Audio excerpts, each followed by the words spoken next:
Boss 11th week nominations అయితే చాలా hot గా జరిగాయండి. ఇది చాలా బాగుంది. ఈరోజు ఎపిసోడ్ అస్సలు మిస్ అవ్వద్దండి. టోటల్ 7 మెంబర్స్ అయితే నామినేషన్ లో ఉన్నారండి. సో నామినేషన్ ప్రక్రియ ఎలా జరిగిందంటే, బిగ్ బాస్ తనుజ కెప్టెన్ కాబట్టి ఒక టాస్క్ ఇచ్చాడండి. తనకు ఒక 5 చీటీలు ఇచ్చి తనకు నచ్చిన ఒక 5గురికి అయితే ఇమ్మని చెప్పాడు అనమాట. సో తను వచ్చేసి ఒక 5గురికి ఇచ్చింది. కళ్యాణ్, భరణి, ఇమాన్యుల్, డీమాన్ పవన్, ఋతు చౌదరి వీళ్ళ 5గురికి అయితే ఇచ్చింది. ఒక్కొక్కరు ఇద్దరినైతే నామినేట్ చేయాలని చెప్పాడు అనమాట. సో వీళ్ళు ప్రతి ఒక్కరు ఇద్దరినైతే నామినేట్ చేశారు. ఆ విధంగా కళ్యాణ్ వచ్చేసి డీమాన్ పవన్ ని, సంజన అయితే నామినేట్ చేశాడు. భరణి కూడా ఇమాన్యుల్ ని, ఋతు చౌదరిని. ఇక్కడ గమనించాల్సింది ఏంటంటే, ఇమాన్యుల్ ఫస్ట్ టైం నామినేషన్ కి వచ్చాడండి ఆఫ్టర్ 10 వీక్స్ తర్వాత. సో ఇది ఒక రికార్డ్ అనమాట. సో ఇమాన్యుల్ వచ్చేసి భరణిని, ఋతు చౌదరిని నామినేట్ చేశాడు. డీమాన్ పవన్ ఋతు చౌదరిని, కళ్యాణ్ నామినేట్ చేశాడు. నెక్స్ట్ రితు చౌదరి దివ్యాని, సంజనని నామినేట్ చేశారు. ఇలా ప్రతి ఒక్కరు ఇద్దరిని అయితే నామినేట్ చేశారు. ఇంకా రిమైనింగ్ పీపుల్, సుమన్ సెట్ అయితే కళ్యాణ్ నామినేట్ చేశాడు. సంజన వచ్చేసి కళ్యాణ్ ని, దివ్య వచ్చేసి ఋతు చౌదరిని. టోటల్ 7 మెంబర్స్ అయితే నామినేషన్ లో ఉన్నారండి. వాళ్ళు వచ్చేసి భరణి, ఋతు చౌదరి, దివ్య, Emmanuel, Sanjana, Bharani garu. So big boss ఇంకో పవర్ కూడా ఇచ్చాడండి తనుజాకి.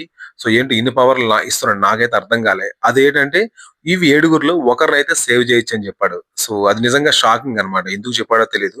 సో తనుజ వచ్చేసి వీళ్ళు 7గురిలో ఋతు చౌదరిని అయితే సేవ్ చేసింది. సో అవుట్ ఆఫ్ 7 ఒక పర్సన్ అయితే డ్రాప్ అయిపోయారనమాట. టోటల్ 6 మెంబర్స్ అయితే నామినేషన్ ఉన్నారండి. సో ఈ 6 మెంబర్ లో ఒకరైతే ఎలిమినేట్ పక్కా అవుతారు. సో వాళ్ళు ఎవరు అనేది గెస్ట్ చేసి కింద కామెంట్ సెక్షన్ లో కామెంట్ చేయండి.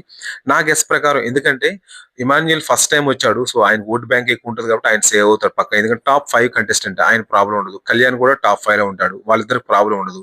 సో భరణి గారు కూడా సేవ్ అవుతారు. సో ఆట బాగుంది కాబట్టి ఆయన కూడా సేవ్ అవుతారు. డిమాండ్ పవన్ కూడా ఓట్ బ్యాంక్ ఉంది, ఆయన కూడా ప్రాబ్లం ఉంది. ఎందుకంటే ఋతు చౌదరి ఓట్లు కూడా తనకు పడతాయి. సో వీళ్ళు నలుగురు సేవ్ అవుతారు. ఇక్కడ మిగిలింది ఎవరంటే సంజన ఉంది, దివ్య ఉంది. సంజన ఎందుకు డేంజర్ జోన్ లో వచ్చిందంటే, అంతవరకు ఇమాన్యుల్ ఎప్పుడు నామినేషన్ లో లేడు. తన ఓట్స్ కూడా సంజనాకు పడ్డాయి. ఈసారి ఇమాన్యుల్ కూడా ఉన్నాడు కాబట్టి ఓట్లు స్ప్లిట్ అయ్యే ఛాన్స్ ఉంది. మేబీ సంజన కూడా ఓటింగ్ ఓటింగ్ తగ్గొచ్చు ఈసారి.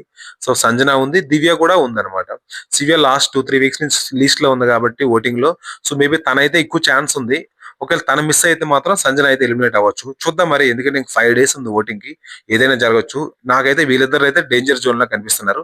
మీకు ఎవరు అనిపిస్తున్నారో కింద కామెంట్ సెక్షన్ లో కామెంట్ చేయండి. Please subscribe to my channel అండి. Thank you.